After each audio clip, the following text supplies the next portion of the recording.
Joining us now from Las Vegas. When he could have called like some of those people names. Like Congressman from Texas and Republican presidential candidate announced last Friday, Representative Ron Paul. Representative, good to have you on the show. It's Joey still? Joey's still a Joe's big still for you. Ron Paul fan. Hey, let me ask you, Ron, it seems that and you know this better than anybody, but I've always complained that everybody talks like a small government conservative until they get on the presidential campaign, other than you, of course, and then suddenly they become supporters of the status quo. We saw this with Newt Gingrich. Were you surprised that Newt Gingrich called Paul Ryan's budget radical?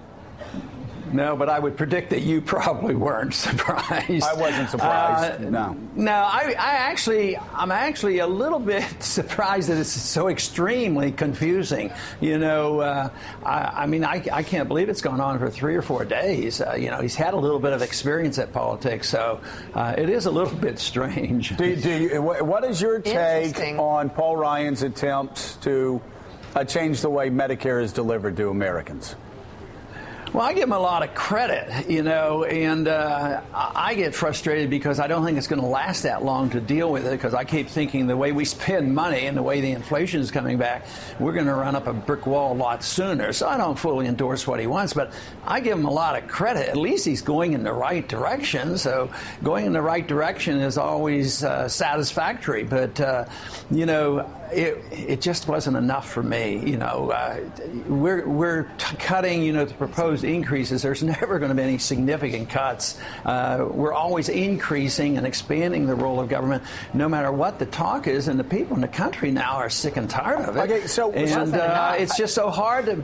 Pardon me? I'm sorry. We've got a delay here. So I am one of the things that I always find depressing is somebody puts out a budget proposal like Paul Ryan's. The left and the media call it radical, and then we find out even under that plan, the deficit and the debt grows. It's kind of like that great budget deal that we supposedly had a couple of months ago. Originally, we heard it cut $38 billion, then it cut $300 million. Now we hear it's going to end up costing us $3 billion. Why does government always grow?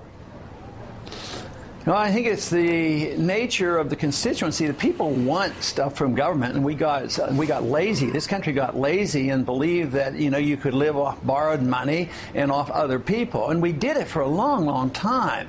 And we were deceived into believing, especially since we could print the reserve currency of the world, which gave us an access to credit easier than anybody else. But that's the big problem. That's coming to an end, and we're not going to have that easy access. And that's the reason the internationalists are thinking about a new currency as well as I'm thinking about a new currency, because this doesn't work. So that's why we're up against the wall, and the people that are paying the bills are sick and tired of it. So what energizes the Tea Party people is the fact that the debt is too big and the spending is too high, but what energizes the opposition, and if you notice in the streets now, there's a lot of anger at some of these political rallies. And we also have to recognize that the inflation has already started, and think about it around the world. A lot of those demonstrations against their government has come because the food prices are high. So they were quite satisfied to get stuff from government. Now the prices are rising. So I think we're in big trouble. I think the world's in big trouble with our financial institutions. Congressman, you disagreed with the Obama administration's decision to go into Pakistan and eventually ended up killing Osama bin Laden. You suggested that this is a violation of Pakistani territory, which it was, obviously, and that we would have been better off to have relied on the Pakistani government to arrest bin Laden and turn him over to us for trial. But given the contentious relationship we have with Pakistan, how would that have been possible? Well, the question that they asked me is whether it could have been done a different way, and I said yes, it could have been done.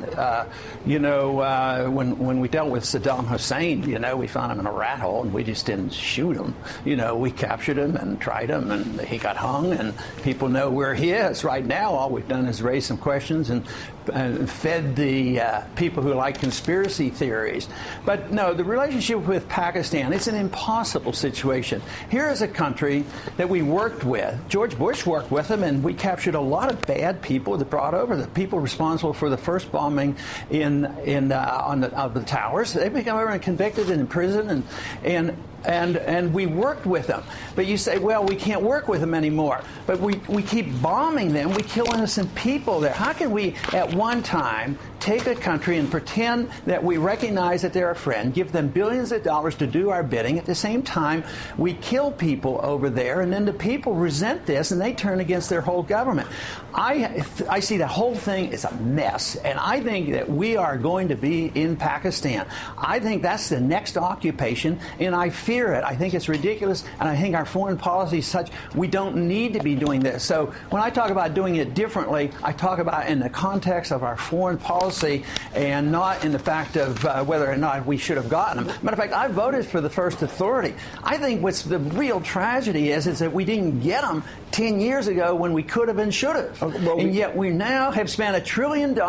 We've lost 5,000 people, our soldiers, in fighting 2 wars that had nothing to do with bin Laden. And to me, we have to reassess the foreign policy just like we have to reassess our economic policies here. The implication of part of the answer that you just gave is that you feel that the Bush administration handled Pakistan better than the Obama administration has? Is that correct? I think when we went after the bad guys, they cooperated with us. So why shouldn't you assume that they could do this again? But I also understand why the situation is much worse, and that's why you can't see this as an isolated incident. You have to look at this in the context of our foreign policy, why we are having difficulty. Yeah, I do think in some terms, of course, I was a strong critic of the foreign policy of George Bush too, because he missed it. He missed the target in Afghanistan at Tora Bora, and he went off fighting a war in Pakistan. I mean, in Iraq that we should have never fought. So no, but I just said that he was able to at least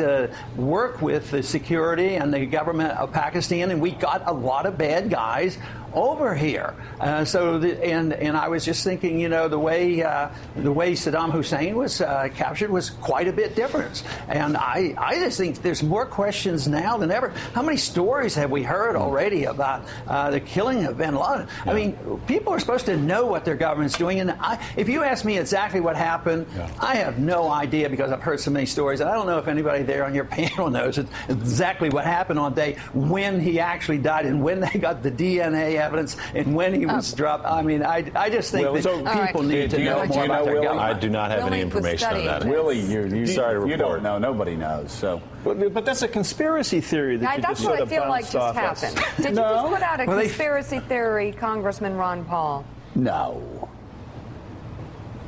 I think what the inept policy invites people to think about conspiracy theories because we don't get all the evidence, and I think that's where we are now. I think there will be plenty of conspiracy theories because we presented facts that we're changing almost on a daily basis. Congressman, it's Willie Geitz. I just want to follow up on something you said a minute ago, that you suspect Pakistan will be the place the United States occupies next. Do you have information on that, or that implies there'll be some sort of invasion? No. Why do you say that?